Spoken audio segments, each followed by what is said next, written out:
Zelensky shock karena Israel tidak beri sistem pertahanan rudal.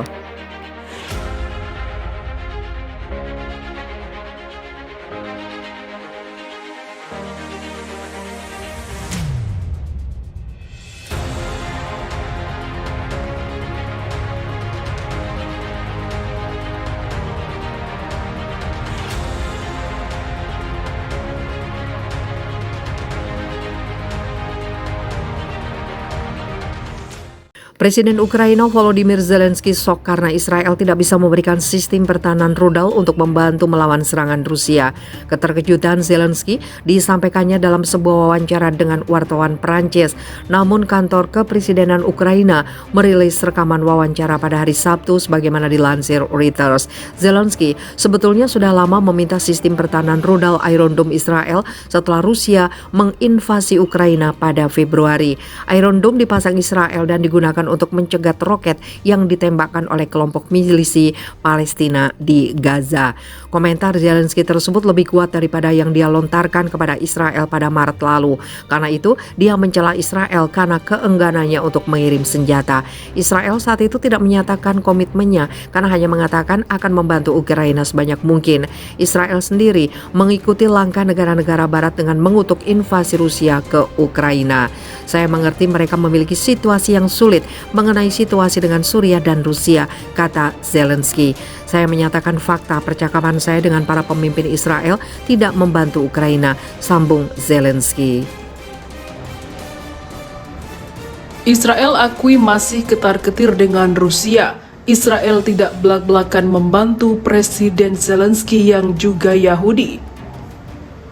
Ternyata banyak faktor yang bikin Zionis ketar-ketir jika belak-belakan mendukung Ukraina. Israel saat ini menghadapi tekanan yang besar berkaitan dengan perang Rusia-Ukraina yang sudah berlangsung cukup lama. Negerinya dituntut untuk memihak Ukraina karena Presiden Volodymyr Zelensky adalah seorang Yahudi. Zelensky merupakan presiden Ukraina pertama berdarah Yahudi. Dia lahir di Kryvyi Rih yang pada masa Kekaisaran Rusia menjadi satu-satunya wilayah yang diizinkan menjadi tempat tinggal etnis Yahudi di Ukraina. Seperti kebanyakan Yahudi Ukraina, masa lalu nenek moyang Zelensky juga diwarnai Holocaust ketika Nazi menyerbu Ukraina. Sejauh ini Israel sebagai negara asal muasal Zelensky masih belum bereaksi terhadap perang Rusia-Ukraina secara terang-terangan. Di kota Tel Aviv, beberapa kali demonstrasi digelar di depan kedutaan besar Rusia. Protes berisi tuntutan agar Rusia segera menghentikan serangan ke Ukraina selalu diteriakkan para demonstran. Kontradiksi Perdana Menteri dan juga Menteri Luar Negeri Israel dalam sebuah pidato di acara kelulusan perwira pasukan gabungan Israel atau IDF di sebuah wilayah di Israel Selatan pada 24 waktu yang lalu, Perdana Menteri mengatakan rasa simpati atas tragedi yang menimpa Ukraina. Tatanan dunia seperti yang kita tahu saat ini sedang berubah. Dunia sedang tidak stabil dan wilayah kita pun berubah setiap hari. Ini adalah masa-masa yang sulit dan tragis. Hati kami bersama warga Ukraina yang terjebak dalam situasi itu, katanya.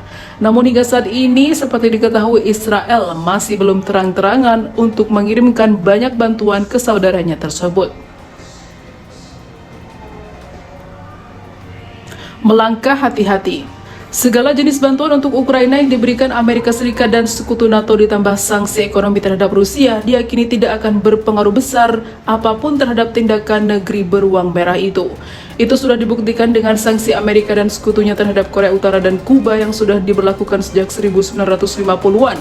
Namun tidak mengubah apapun, Korea Utara dan Kuba tetap kokoh jaya berdiri dengan ideologi masing-masing. Amerika Serikat sebagai pemimpin tidak berani mengambil risiko Perang Dunia III menghadapi Rusia yang sudah mengancam dengan senjata nuklir. Anggota NATO memang menurunkan pasukan namun tidak diterjunkan ke medan perang di Ukraina. Pasukan NATO hanya ditempatkan di perbatasan masing-masing negara anggota. Bantuan senjata yang dikirim ke Ukraina pun sebenarnya sangat kecil. Semua itu dilakukan karena Ukraina bukan anggota NATO dan tidak akan pernah bisa menjadi anggota NATO. Israel pun mengambil pendekatan yang sangat hati-hati. Mereka mengutuk Rusia namun tidak menandatangani resolusi Dewan Keamanan PBB yang mengikat. Bantuan kemanusiaan diberikan namun bukan militer.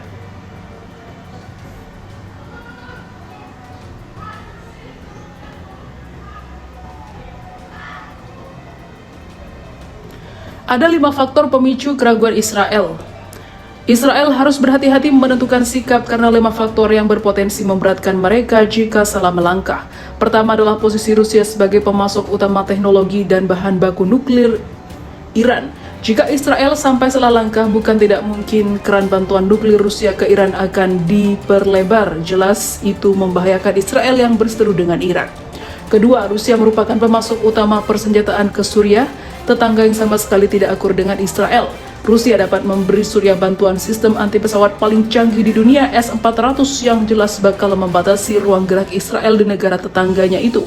Israel tak menginginkan hal tersebut terjadi tentunya. Ketiga, Rusia saat ini adalah kekuatan utama di Timur Tengah, bukan lagi Amerika Serikat. Rusia juga mempunyai pangkalan udara dan laut di Suriah yang menjadi markas utama di Jazirah Arab. Rusia juga sedang berusaha untuk memperluas pengaruh di Mesir, Arab Saudi, Uni Emirat Arab, dan banyak negara Timur Tengah lainnya.